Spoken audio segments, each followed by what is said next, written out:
Good morning, and welcome back to Daily Dhamma, a letter to our children.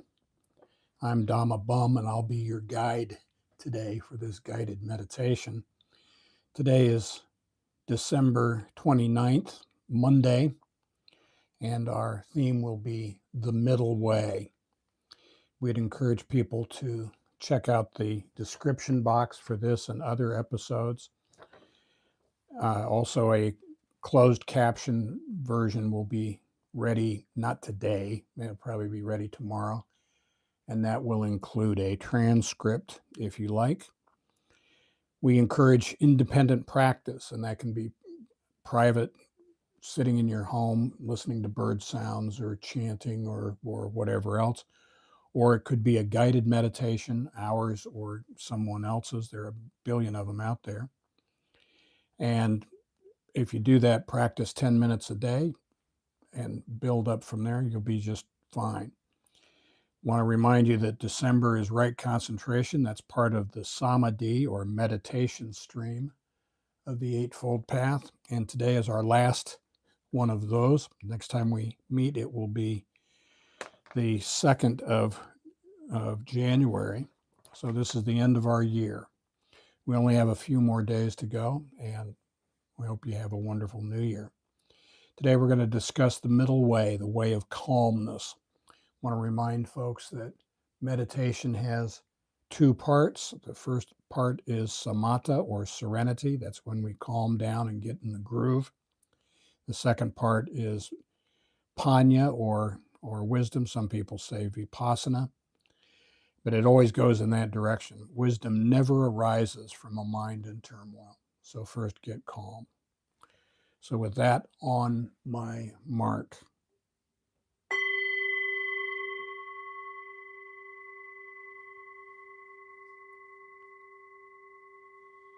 Please find yourself in a quiet spot, spine straight, shoulders back.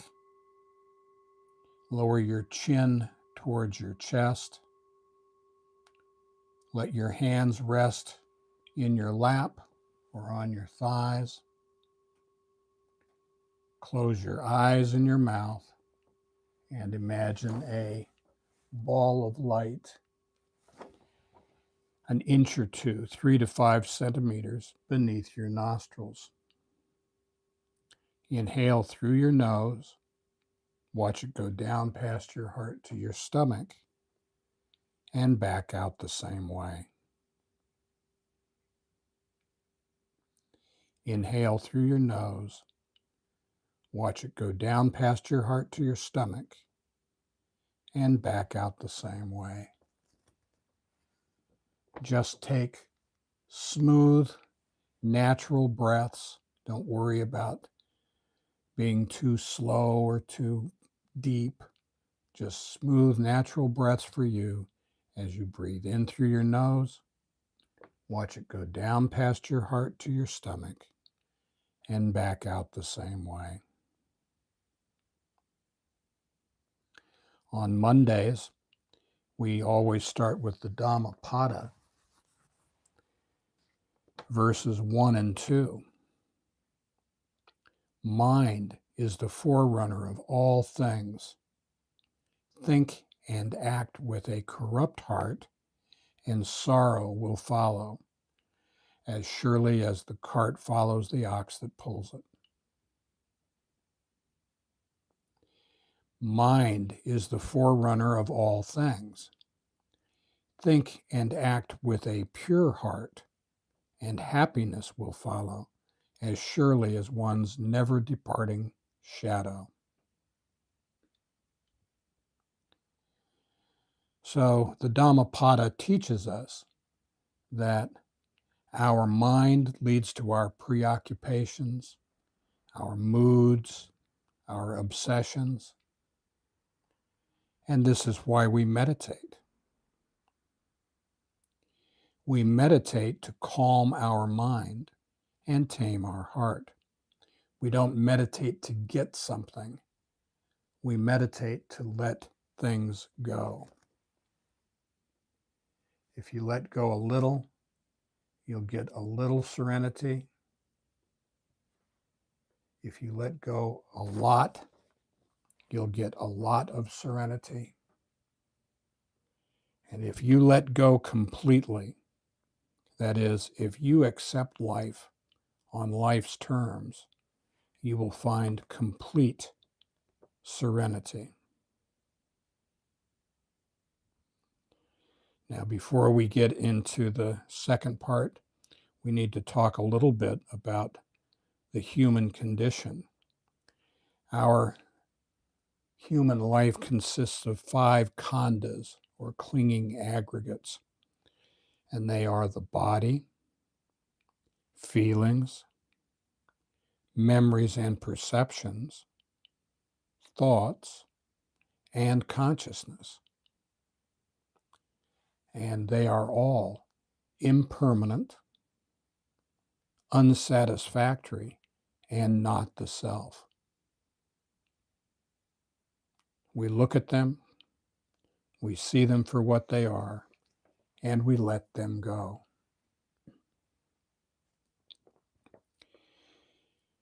This morning, please join me in a thought experiment. In your mind's eye,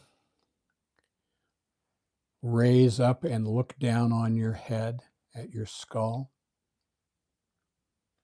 And to the right, you will see your monkey mind. And the monkey mind is flitting from one mood to the next. You see it go from red to black to blue to pink. Never stable, never steady. Always monkeying around. That's on the right. To the left, we can see our thoughts. And our thoughts are like self-licking ice cream cones. They are just busy giving themselves something to do. And mostly they are sucking up to our mind. If our mood is gloomy, they make us depressed. If our mood is cheerful, they make us giddy. And our thoughts and our mind and the moods are also impermanent, unsatisfactory, and not the self. We look at them, we see them for what they are, and we let them go.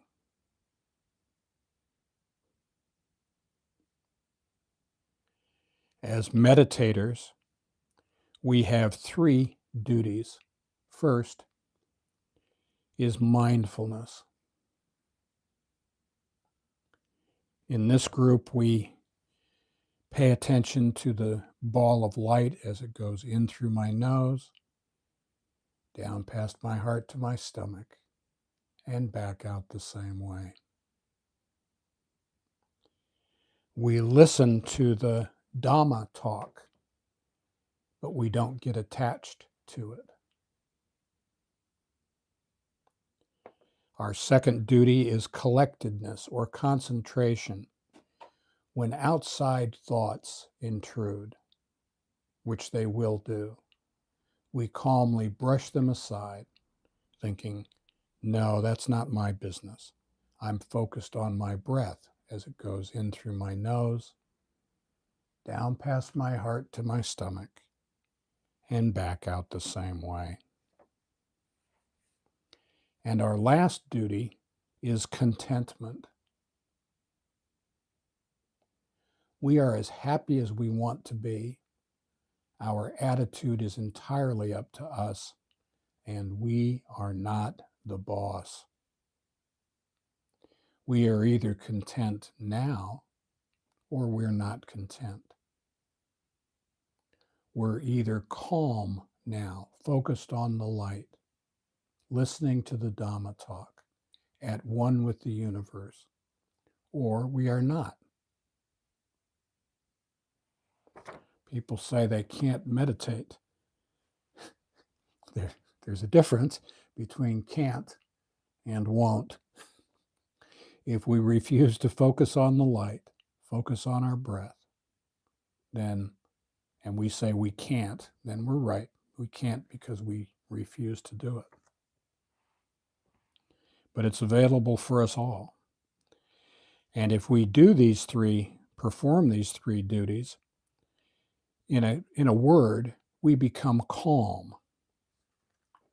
And if you can be calm for a few seconds during this meditation, if you can be at peace for a few seconds, then after this meditation, you can stitch together these cups of calmness.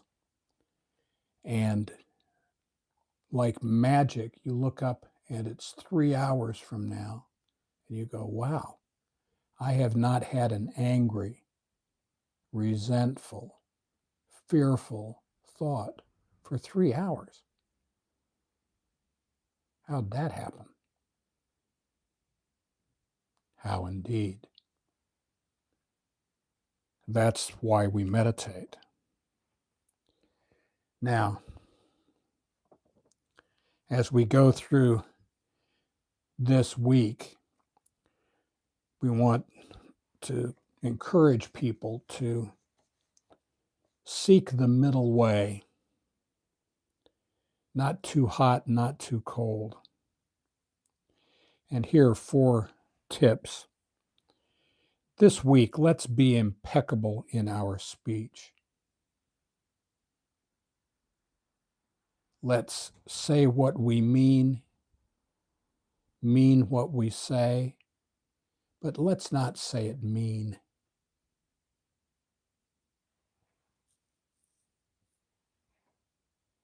Second, let's not assume. When I assume, I make an ass of you and me. I don't know about you, but I am not a very good mind reader.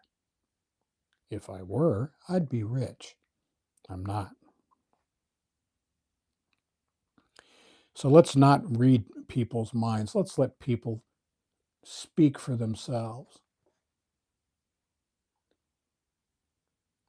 Third, Q-tip, quit taking it personally. I have it on good authority that the universe is busy doing other things besides messing up our week. Let it go.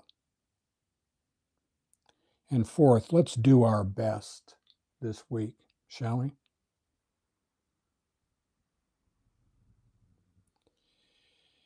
When we encounter people this week, it might be something we did not plan on or we don't like, and we're just about ready to react. Let's do a little triage. My next action, is it like a hat, a haircut, or a face tattoo? If it's a hat, like a hat, and I get home and I look in the mirror and I don't like the hat, I can just toss it in the garbage. I don't need to keep the hat. No harm, no foul. If it's like a haircut and I come home, I go, wow, what a bad haircut. Maybe I want to run out and get that hat out of the trash and wear it for a couple of weeks till my hair grows out. Not ideal, but not the end of the world. But if I've tattooed a tarantula on my forehead, this could take some work. There may be consequences. So in our interactions this week, let's think about what our response is. Is it a hat, a haircut, or a neck tattoo? Now, as we move into Panya, or wisdom, the second part of our meditation, listen to this, but if you become attached to it, if you become restless, irritable, or discontent, gently brush it aside and return your attention to your breath. The Buddha taught that there are eight worldly Dhammas. And the middle way is the path between these. It's like a giant slalom between praise and blame, gain and loss, good news and bad news, things going well and things going poorly. And we're advised to stick to the middle, go right down between these. Just avoid anything that ends in ST, best, worst, first, last, most, least, richest, poorest, like that. Just avoid those. Now, but I have to be motivated, all right? We do need at least a modicum of motivation to practice meditation. That's true, or we wouldn't do it. But if we desire it too much, if we are craving it, clinging to it, clamoring for it, then we run the risk of suffering. The Buddha taught us to chart our course down the middle of the stream between the way of slackness and the way of tension. It's like kissing a duck's butt without getting any feathers in your mouth. Goldilocks, not too hot, not too cold. Don't get wee-weed up about it.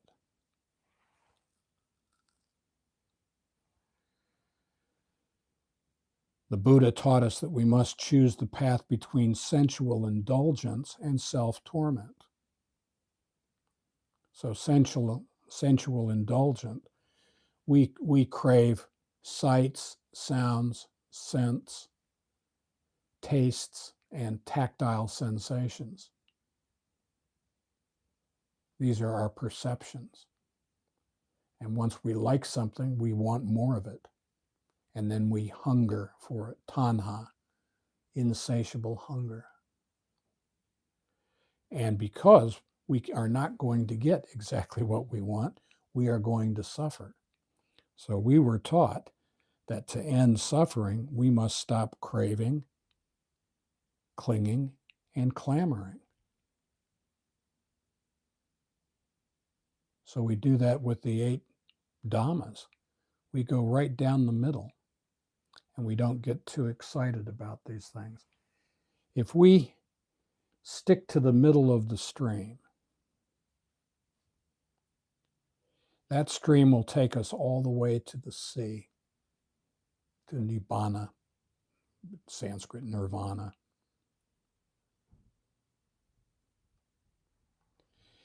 So this is precisely why we must contemplate. When we struggle with our defilements, with the bedevilments, we feel restless, irritable, and discontent, and we cannot get comfortable because we won't. So what we need to do is sit in contemplation, examine our thoughts with cool eyes, see them for what they are, and let them go.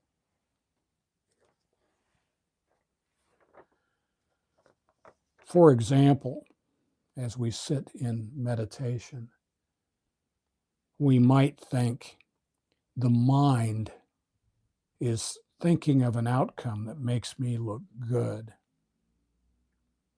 bad, ridiculous. Hey, outcomes are none of our business. If we behave ourselves, that's our business. What other people think of us, what happens as a result, none of our business. That's God work, not ours. Let it go. The mind is projecting fear or blaming others. It's in a good, bad, angry, jealous, self-pitying mood. What do we know about moods? They are impermanent, unsatisfactory, and not the self. Let them go.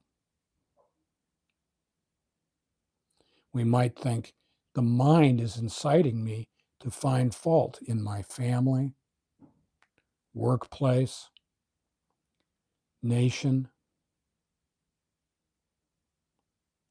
Let it go. Mindfulness can lead to spiritual insight into our intentions, our actions on our side of the street. But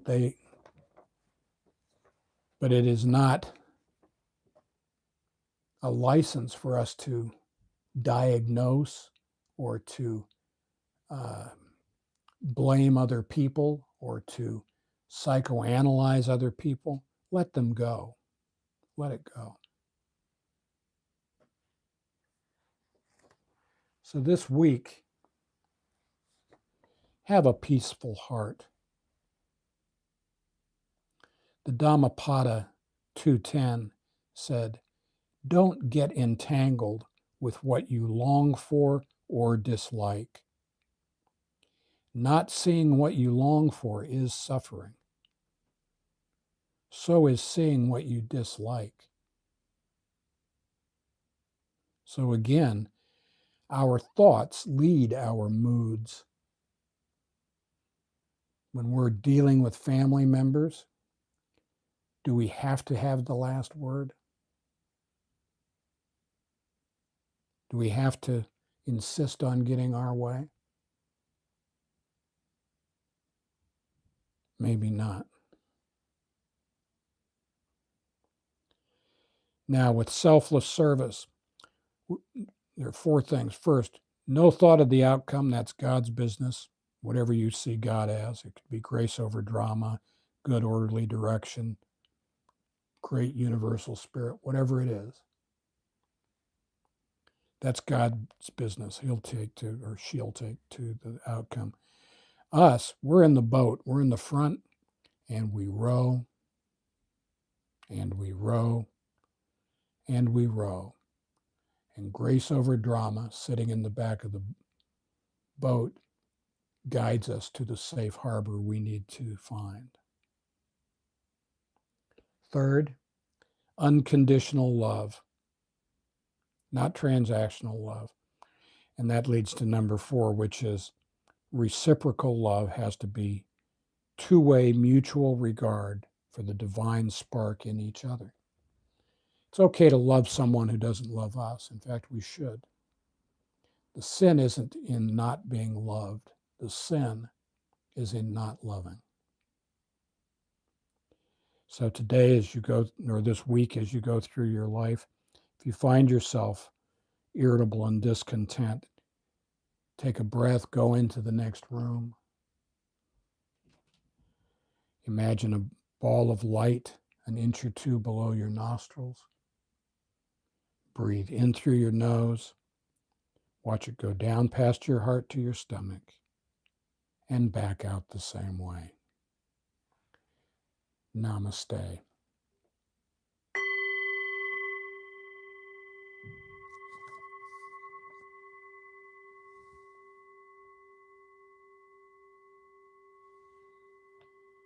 Okay. Thank you for coming, and have a very pleasant week. Steer the middle way, steer the middle course. Our next meeting will be, our next guided meditation will be Friday, January 2nd at 3:45 p.m. Japan time. And be there, be square. And have a happy new year. Thank you. Namaste.